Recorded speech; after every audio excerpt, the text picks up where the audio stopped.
Okay, my friends, today we are going to do a few things on this Land Rover LR3.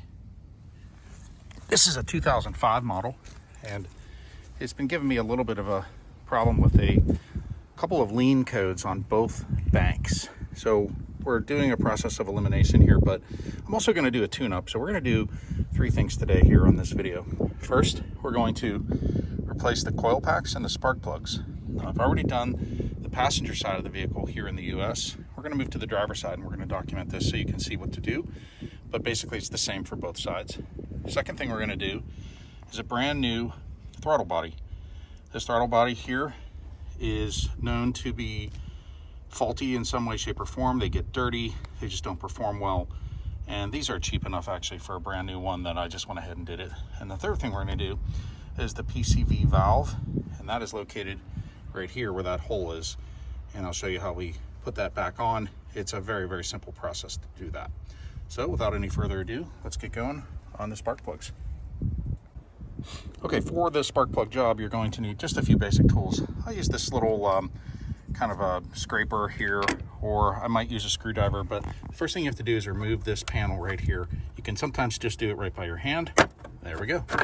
And if it's a little fussy, then you can just use the screwdriver to pry up on it. There are two kind of pins, male and female side, that hold that in. They just pop right out. You should be able to pop that back right in when you're done with the job. Behind this panel then is what we're looking to get at. These are the coil packs, and they're held in by these 8mm bolts right there. Each one of those needs to be undone, and then I find that actually once you have this, you can pull it out a little bit. We'll use this one as the example. You can pull it out a little bit, and then it's easy to get that plug off after you've got kind of a firm grip on the back side of it. It can be a little sticky, so it's easier if you get it up and out of the spark plug hole first. All right, I'm going to remove the dipstick here so that you can see a little easier. And we're just going to take our 8mm and loosen this. Now, I've noticed in past jobs when I've done this, sometimes those can get stuck in there. That's always a bad thing. But if it comes just like that, it's just to basically break the little bolt loose, and then you can do it with your hand.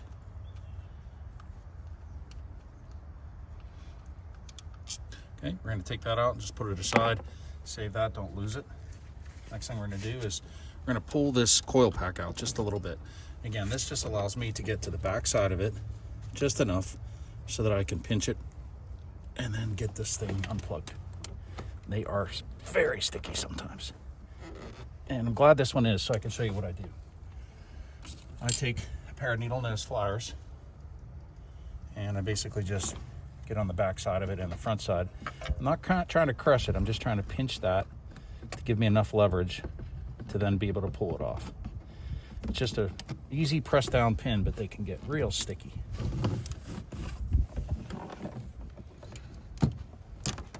There we go. So now that that's off, see right there, this coil pack then just should come right out. And there we go. That's the old coil pack. Now we're going to get the spark plug out. All right, the spark plug is located right down that hole there. And what I find is the best way to do this is you need a spark plug socket. And if you can see down in there, there's a little rubber, kind of a gasket in there, a rubber grommet. That rubber, then when you get this down on the spark plug, it holds onto it so that when you pull this out, it's going to bring the spark plug with it. Also on here is this is a 1/2 inch wobble or a universal, or there's lots of different names for it, but basically this just allows a little bit of flexibility. And then I have a small extension on here. It's about a 3-inch extension. I find out that this is about the perfect way to get these things out of here. This just drops straight down, and I do it with my hand until I feel it lock onto the spark plug, and then I get the socket ready to go in loose position, and just hold on to it with my right hand, and I'm pulling with my left just to get it undone. And now I feel it's coming real loose. Now, if you have the next tool on this, great, and if you don't, you just do it by hand.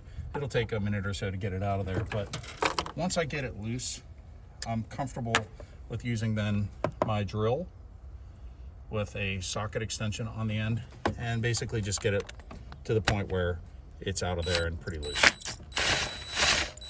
I go real slow. You don't want to damage the threads.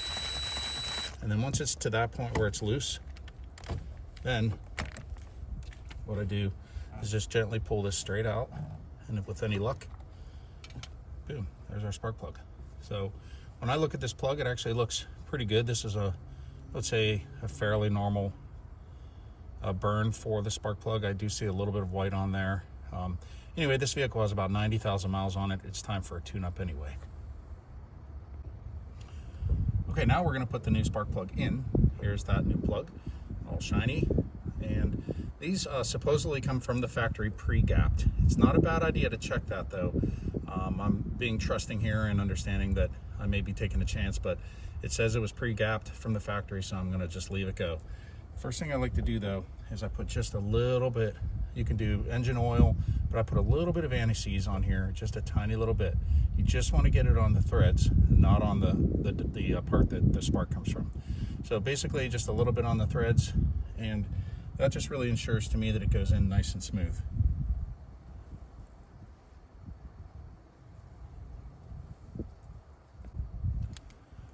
Next thing we want to do is get our socket and the extension back out. Probably don't need the long part just yet, or even at all. So this socket here, again, this is the special spark plug one. I'm putting the spark plug really back into it, and I'm going to push it down in there. Once you get it onto that rubber grommet that's on the inside there, this spark plug will not come out. I mean, it will come out, but not until you want it to. So the long story short is that rubber grommet holds it in there, because this is the important part. When we go back down in here to fish the plug down in, we want the plug to not fall down in. We want it to be held in there. So now it's sitting down in there gently. What I do, let me zoom back out. What I do, this is very important, by hand. You want to feel the threads by hand to make sure they're not cross-threading. You didn't put it in crooked. And you'll be able to feel that with your hand. If there's any major tension when you're trying to screw this in by hand, stop. Take it back out and redo it. Like, put a little bit more oil on it, whatever you got to do. Take it in there and make sure it's in. Go very, very slow. I do not use a machine on this at all in any way, shape, or form. I do this all by hand. And then at the very end, I'll show you what we do. Put a little torque on it, about a quarter turn. Okay, once it's in there and hand tight, I give it a little kind of a nudge with the socket now on it, the wrench on it. And then what you're supposed to do is give it just one more last turn. I do about a quarter of a turn, or 2 1/8 turns in this case. So I know it's in there pretty firm, and just one more little quarter turn. That's it. Now gently pull that socket off, and with any luck, you have the socket in your hand. Sometimes this part will come undone from here, and then it ends up down there. So then it's another job to fish this out. There's a few techniques, so if it happens along the way here, I'll make sure to document it. The last thing we need to do is put the new coil pack in. Here it is here. It really only goes in one way, and you'll just sort of follow that plug. This screw here is the part that we'll put back in on the very end. One little top tip I like to do is I like to take my silicone spray, and I like to spray a little bit inside of here. This does a couple of things. I'm going to do it actually not on the engine, but so I put some silicone spray inside of where the spark plug will go. This does two things. Number one, it ensures that this slides onto the top of the spark plug real easy. But then secondly, you know, if it would be pretty unlikely, but if there was ever any water or moisture in there, that silicone actually provides a little bit of a barrier to make sure that it stays dry in there. So this goes in like so, and it just basically pushes down in and firmly seated in there. Now we're going to grab that bolt that we took out in the beginning, and it should just really thread back in. Again, something I do pretty much by hand on this. I don't want to use my drill to over tighten this, so I just do it by hand. Get it in there firmly by hand, and once it stops spinning by fingers, then I just get my wrench and I torque it down. I'm sure there are torque settings on this. I would bet they are probably 7 or maybe 10 foot-pounds. I just really kind of do it by hand so that it's firmly in there. With that, we're basically done with that one. Now, here's a little tip for you. Since we're going to go down the line here and do the rest of them, what I do is I wait until the very end to plug these all back in. The reason for that is, you know, you're trying to get this one out, and this, if it's plugged in, it makes it a little tighter and it makes it harder to get this out. So I leave them all unplugged until I get the fourth one done, and that's way back that way. And then I plug them all back in. Just a fair note, a fair warning that, like I said, we did 1, we have 2, 3, and then that back one 4. The back ones are always difficult to get to, no matter what car. It just seems like they're always a pain, but a little bit of patience, maybe a couple of extra sockets with the swivels on them, you'll get it. It'll come out. I've done it before, but sometimes that back one can be a bear. And then on this side, same exact thing. It's a little bit difficult with those coolant hoses there, but it'll come out. You just gotta kind of negotiate with it sometimes.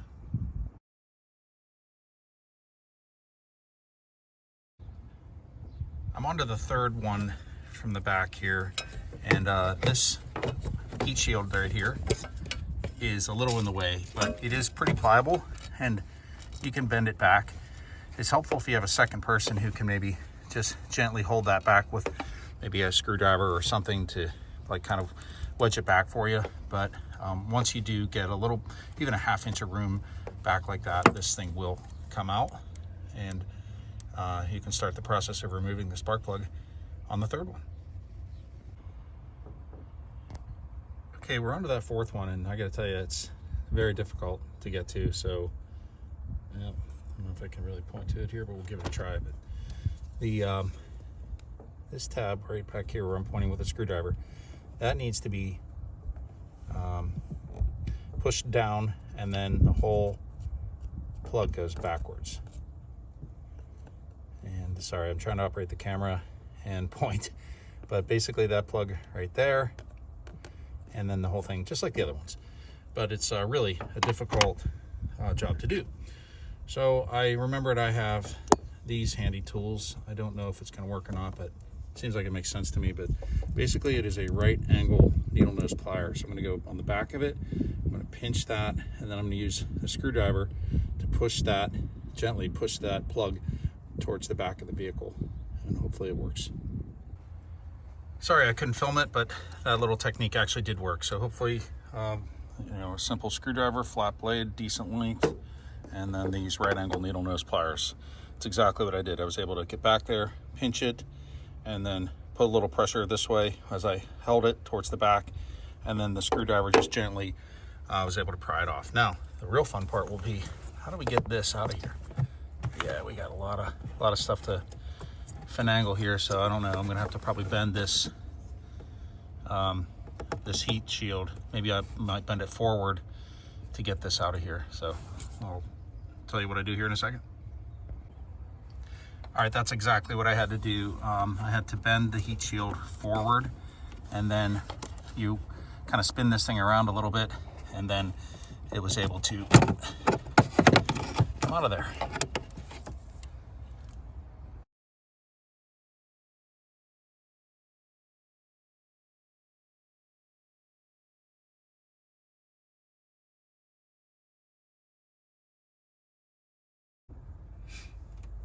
Okay, once you get all 4 of them in and the bolts that secure them down in, then it's time to plug them back in, and you can't really mess it up. They pretty much lay in the exact position that they came out, so there's no way to mix them up.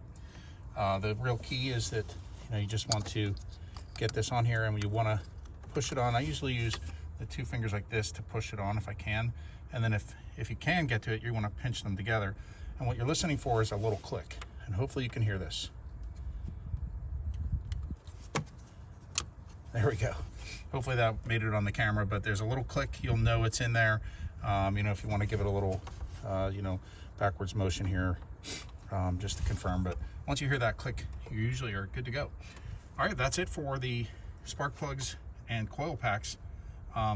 really it's the same exact thing on the other side, so it's not terribly difficult. I would say the whole job, you know, including walking back and forth to my garage to get tools and other things, probably an hour and a half. And if you get real lucky on everything, it'd probably take an hour. So that's it for that.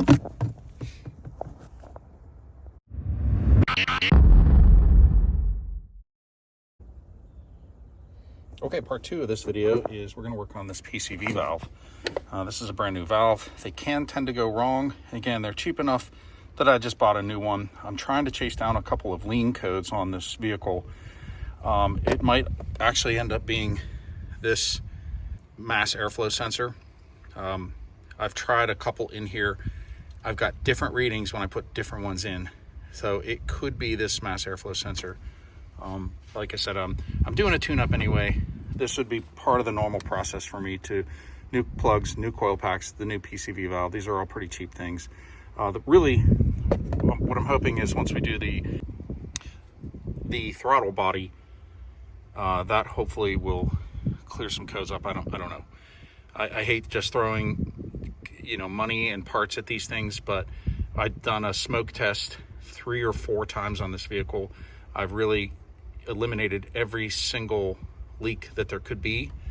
One thing to check if you have the same problem is the bottom of the oil filler hose. Sometimes this down here works its way loose a little bit, and it'll unscrew just slightly, and you'll see you know, smoke come out here when I do the smoke test. I didn't see that on this one, so I know it's tight, but everything else was buttoned up on this, and I'm, like I said, just in process of elimination now. And so for this PCV valve, it's actually very, very simple. There's 2 small bolts that hold it in, and these are a star key. Hopefully you can see that. Okay, I don't know the exact size star key, but I have that here, and it just basically fits in. You can see that's what it takes to remove these. Super easy. There's one little wire harness that's held down with one of these like Christmas tree things. This is obviously very brittle. It cracked on me already, but the essence is you remove the 2 screws that are right here and here, and then this thing just pulls right up. There's a small vacuum line here that just you pinch on both sides, and it comes right off like that. So it's a piece of cake to replace it if it ever does end up to be an issue for you. But basically, here's the new one. And what I'm going to actually do is use that silicone spray again, and I'm going to hit these O-rings right here with a little bit of that spray. That'll just ensure that it goes in smoothly. And then again, I always believe that silicone helps create a better seal. So you basically just push it straight down in. There we go. It feels seated. And then you just take your screws and you put them back in. Okay, last job here is just to really plug this hose back in the front of it. And again, you'll hear it click like so. And that job's done. That's a really easy one. I'll just tie this, well, I'd like to have tied that wire harness back in, but I think that is broken. I made a mistake here. So we're going to pull this off. The wire runs on the top. There we go. Now this will mount back in there. Not bad. There we go.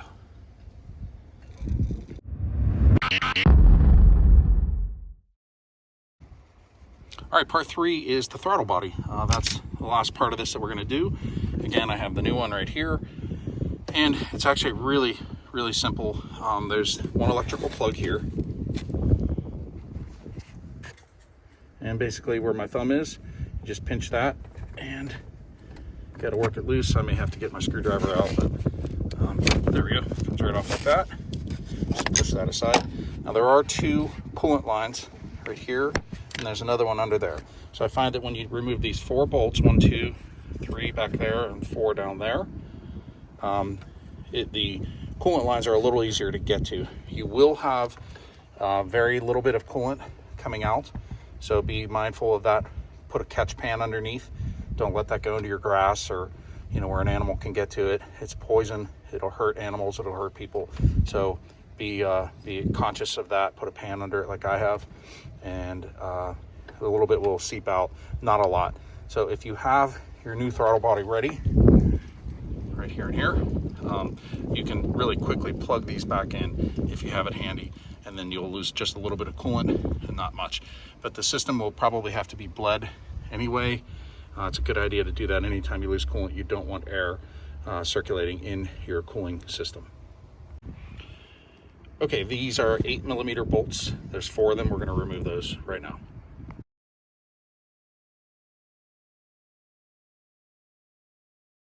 And now this throttle body should come right off. Oops, if I don't bump the camera.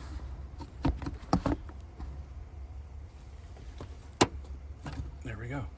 So you'll notice some of this red here. What I was trying to do was seal any air leaks here.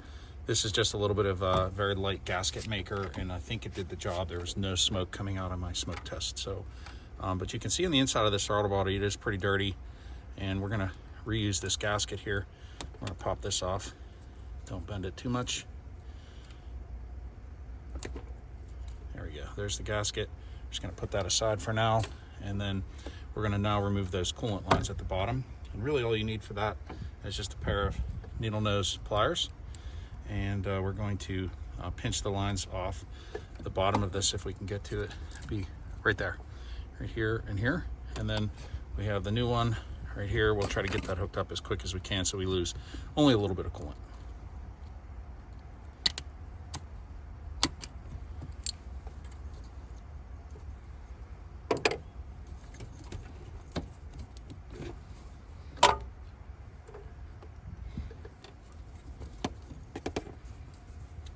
What I like to do is try to get your needle nose plier in and around, just kind of loosen it like I'm doing right there. See if I can zoom in on that. But sometimes these hoses stick in here when they've been in for a while. So what I do is just work this kind of the way around as much as you can. And then once you do that, it loosens up the hose where you can then pull it off by hand usually. To prevent really any major coolant loss, I'm going to pinch these hoses with the vice grip. That'll make it a little less messy.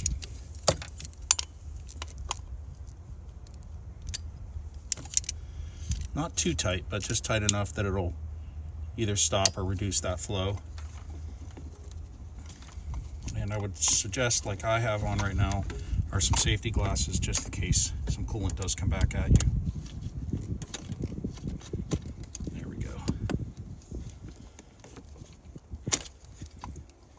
Yep, there's coolant coming out of the throttle body on a shock. That's what we expected.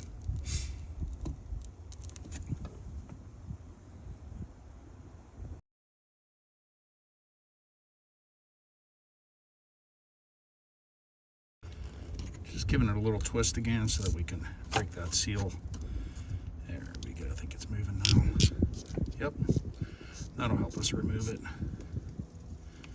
Now, before I completely pull this off, I'm going to give it this needle nose vice grip.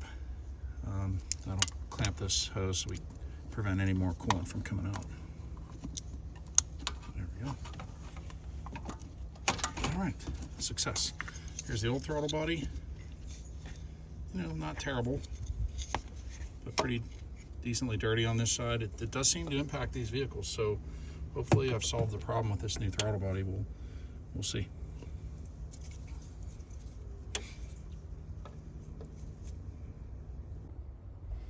All right, we got the coolant hoses back on, and now we have a nice clean throttle body here. But again, I had good luck with this. I will take any constructive feedback if this didn't work for you or you have a better method. But what I'm gonna do is have the old gasket here. I'm gonna stick it on the ground on a cardboard box.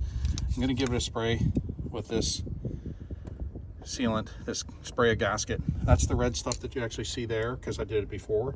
It really did a great job, so unless I hear otherwise, I'm going to continue to use this. But basically, I'm going to clean this gasket off and then give it another spray with this stuff. You basically spray it on both sides, let it kind of tack up for a minute or two, and then put it back together.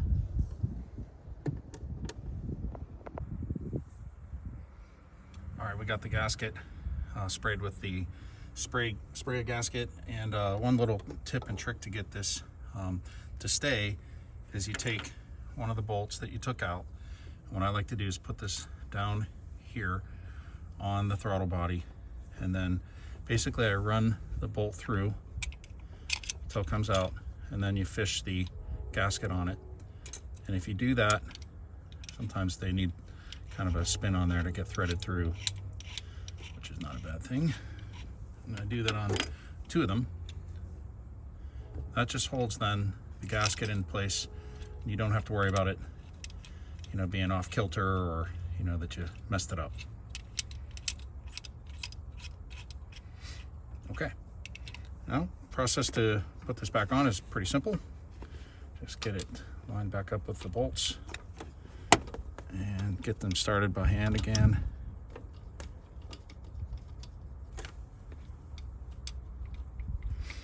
And now in doing that, I know that the bottom ones will be lined up perfectly, so that these should go right back in.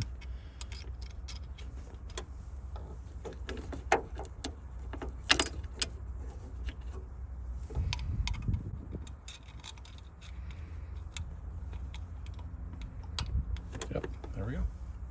Now we're just gonna use my drill to get them started. I'll probably tighten them by hand.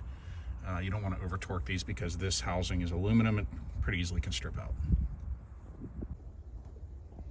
Okay, everything's tightened down. Last thing to do is put the electrical connector back in. Listen for that click. Oh, great. Can't believe that just happened. The little tab just broke off. Lovely. All right, well, it's not the end of the world, but a zip tie will be in my future probably. I'll have to figure out how to tie that in because I think that clip, yeah, it just broke. Oh, great. Well, glad you saw it on camera because these things happen. This stuff is brittle. It's, you know, 18-year-old, 19-year-old truck at the time of this recording. These things crack and break, and that's what you got to deal with a lot of times. Okay, we're basically ready to put the air box back in, but before we do that, I just remembered we have to do these covers that go over the tops of the heads. This covers the coil packs and the spark plugs, so we'll do that. And then really all we have to do is put the resonator box here back in between here and here, tighten the screws down, and we're going to give it a fire it up and see what we get.